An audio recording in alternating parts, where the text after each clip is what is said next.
സഭയിൽ എന്താണ് സംഭവിക്കുന്നത് എന്ന് നിയമസഭയിൽ പ്രതിപക്ഷ നേതാവ് സംസാരിച്ചതിന് മറുപടിയായി മുഖ്യമന്ത്രി പറയുന്നത് എന്താണെന്ന് നമുക്ക് ഒരിക്കൽ കൂടി കേൾക്കാം.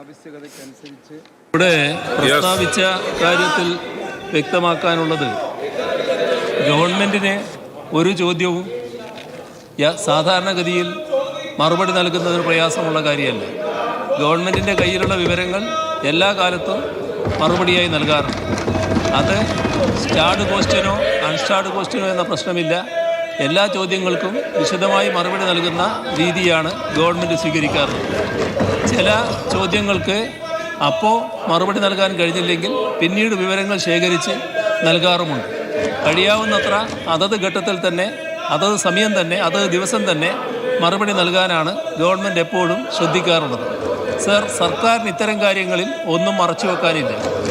ഇവിടെ ബോധപൂർവം സർക്കാരിനെ കൂടി ആക്ഷേപിക്കുന്നതിന് വേണ്ടിയാണ് ഈ ഒരു പ്രശ്നം ഉന്നയിച്ചതെന്നാണ് കാണുന്നത്. ഇത് സ്പീക്കറുടെ ഡിസ്കഷനിൽ പവറിൽപ്പെട്ടതാണ്. സ്പീക്കറിനെതിരെ ഇത്തരത്തിലുള്ള ഒരു നിലപാട് സ്വീകരിക്കുന്നത് ആരോഗ്യകരമായ ഒരു പ്രവർത്തനത്തിൽ പെട്ടതല്ല എന്നത് പ്രതിപക്ഷം മനസ്സിലാക്കി. പാർലമെൻ്ററി കാര്യമന്ത്രി പറഞ്ഞതുപോലെ നിലവാരമില്ലാത്ത ഒരു പ്രതിപക്ഷ നേതാവാണ് താൻ എന്ന് അദ്ദേഹം പല ഘട്ടങ്ങളിലുള്ള നടപടികളിലൂടെ ഇവിടെ തെളിയിച്ചിട്ടുണ്ട്. അതിൻ്റെ പാരമ്യത, അതിൻ്റെ മൂർധന്യ ദശയാണ് ഇന്ന് കണ്ടത്. അത് എത്രമാത്രം ഈ തരത്തിൽ അധപ്പതിക്കാം എന്നതാണ് പ്രതിപക്ഷ നേതാവിൻ്റെ ഈ വാക്കുകൾ തെളിയിക്കുന്നത്. ഇത് ഈ സഭ അവജ്ഞയോടെ തള്ളുകയാണ്.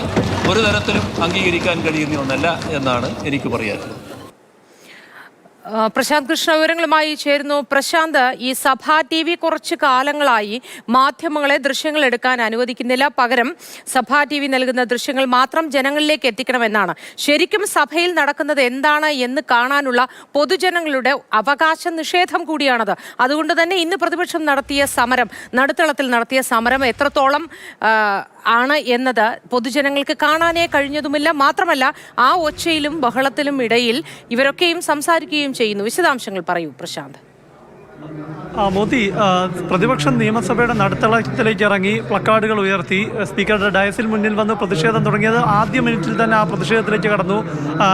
ഒന്നോ രണ്ടോ തവണ മാത്രമേ ആ വിഷ്വൽസ് സ്വിച്ച് ചെയ്തിട്ടുമുള്ളൂ. അത് പ്രേക്ഷകർക്ക് കാണാനേ സാധിച്ചിട്ടുള്ളൂ. പക്ഷേ പ്രതിപക്ഷത്തിൻ്റെ ബഹളം വലിയ തോതിൽ തന്നെ ഒച്ച സ്പീക്കറുടെ മൈക്കിലൂടെ കടന്നു കയറുന്നുണ്ട്. അതുകൊണ്ട് തന്നെ സ്പീക്കർ അത് പരമാവധി ആ ശബ്ദം പുറത്തേക്ക് വരാതിരിക്കാനുള്ള ശ്രമം നടത്തിയിട്ടുമുണ്ട്. എന്തായാലും ഇതിൽ അത്തരത്തിലൊരു പ്രതിഷേധം ഒരു വശത്ത് നടക്കുന്നതിനിടെ അത് 49 നക്ഷത്ര ചിഹ്നം ഇട്ട ചോദ്യങ്ങൾ സർക്കാരിനെ പ്രതിസന്ധിയിലാക്കുന്ന ചോദ്യങ്ങളാണ്. ADGPയുമായി ബന്ധപ്പെട്ട ചോദ്യങ്ങൾ, RSSുമായി ബന്ധപ്പെട്ട ചോദ്യങ്ങൾ, ഇത്തരം ചോദ്യങ്ങളാണ്. അപ്പോൾ ആ ചോദ്യങ്ങളിൽ മറുപടി പറയാതെ അത് അൺസ്റ്റാർഡ് നക്ഷത്ര ചിഹ്നം ഇടാത്ത ചോദ്യങ്ങളാക്കി മാറ്റി. മുഖ്യമന്ത്രി നേരിട്ട് മറുപടി പറയേണ്ട ചോദ്യങ്ങളായിരുന്നു. അപ്പോൾ അത് പ്രതിപക്ഷത്തിൻ്റെ അവകാശം ലംഘിക്കുന്നു എന്ന വിഷയം ഉയർത്തിയാണ് പ്രതിപക്ഷം ബഹളം തുടങ്ങിയത്. പ്രതിപക്ഷ നേതാവ് ആദ്യം തന്നെ ഈ വിഷയം ഉയർത്തി. അപ്പോൾ സ്പീക്കർ അതിനെ ചട്ടം ഉദ്ധരിച്ചെല്ലാം അതിനെ നേരിട്ടു. അതായത് പാർലമെൻ്ററി പ്രാക്ടീസ് ആൻഡ് പ്രൊസീജിയർ സംബന്ധിച്ച ഷാഗ്ദർ ആൻഡ് കൗറിൻ്റെ ചട്ടം ഉദ്ധരിച്ചാണ് സ്പീക്കർ അതിനെ ന്യായീകരിച്ചത്. അതിനുശേഷം പ്രതിപക്ഷത്തിൻ്റെ ബഹളം തുടരുമ്പോൾ പ്രതിപക്ഷ നേതാവ് മൈക്ക് ചോദിക്കുമ്പോൾ സ്പീക്കർ ആക്രോശിച്ചുകൊണ്ട് തന്നെ പറഞ്ഞത് ഇത് ശരിയായ കീഴ്വഴക്കമല്ല, നിങ്ങൾ സീറ്റിൽ പോയിരുന്നാൽ മൈക്ക് തരുമെന്ന് പറഞ്ഞു. പ്രതിപക്ഷത്തിൻ്റെ ബഹളം നടക്കുന്നതിനിടെ പ്രതിപക്ഷ നേതാവ് ഇത് ചോദിച്ചപ്പോൾ ഈ പ്രതിപക്ഷ അംഗങ്ങൾ അടങ്ങാത്ത അവസരത്തിൽ സ്പീക്കർ ചോദിച്ചു, ആരാണ് പ്രതിപക്ഷ നേതാവ് എന്ന ചോദ്യം ഉന്നയിച്ചു. ഇതാണ് പ്രതിപക്ഷ നേതാവ് VD സതീശനെ വലിയ തോതിൽ പ്രകോപിപ്പിച്ചത്. അദ്ദേഹം മൈക്ക് കിട്ടിയപ്പോൾ അദ്ദേഹം ഡയസിലേക്ക് പോയി, അദ്ദേഹത്തിൻ്റെ സീറ്റിലേക്ക് പോയി. മൈക്കിൽ അദ്ദേഹം സ്പീക്കർക്കെതിരെ കടുത്ത രൂക്ഷമായ ഭാഷയിൽ തന്നെ വിമർശനം ഉന്നയിക്കുന്നത് നമ്മൾ കണ്ടു. അതായത് സർക്കാരിൻ്റെ താല്പര്യം സംരക്ഷിക്കുന്ന ഒരു സ്പീക്കറാണെന്നും സ്പീക്കറിനെ അതിരൂക്ഷമായ ഭാഷയിലാണ് അദ്ദേഹം വിമർശിച്ചത്. സർക്കാരിൻ്റെ താല്പര്യം സംരക്ഷിക്കുന്നതിനുള്ള കുറ്റബോധമാണ് സ്പീക്കർക്ക് എന്ന വിമർശനമാണ് പ്രതിപക്ഷ നേതാവ് ഉന്നയിച്ചത്.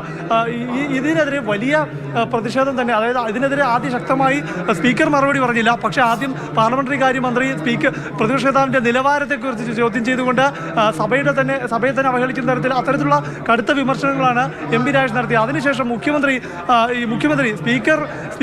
സ്പീക്കറെ അധിക്ഷേപിച്ച പ്രതിപക്ഷ നേതാവിൻ്റെ നടപടി അത് എന്താണ് പ്രതിപക്ഷ നേതാവ് വി ഡി സതീശൻ്റെ നിലവാരം എന്നത് തെളിയിക്കുന്നു എന്ന വിമർശനമാണ് അദ്ദേഹം ഉയർത്തിയത്. ഇതിനോടൊപ്പം തന്നെ സ്പീക്കറുടെ കസേരയിലിരുന്ന് സർക്കാരിൻ്റെ താല്പര്യം സംരക്ഷിക്കുന്നു എന്ന പ്രതിപക്ഷ നേതാവിൻ്റെ വിമർശനത്തെ മുഖ്യമന്ത്രി അവജ്ഞയോടെ തള്ളുകയും ചെയ്തു. മുഖ്യമന്ത്രി അതിൽ പറഞ്ഞ പ്രധാനപ്പെട്ട കാര്യം നിർഭാഗ്യകരമായ നടപടിയാണ് സ്പീക്കർ പിന്നീട് വിശദീകരിച്ചു. നിർഭാഗ്യകര നടപടിയാണ് പ്രതിപക്ഷ നേതാവിൻ്റെ ഭാഗത്തു നിന്നുണ്ടായത്. താൻ ചട്ടം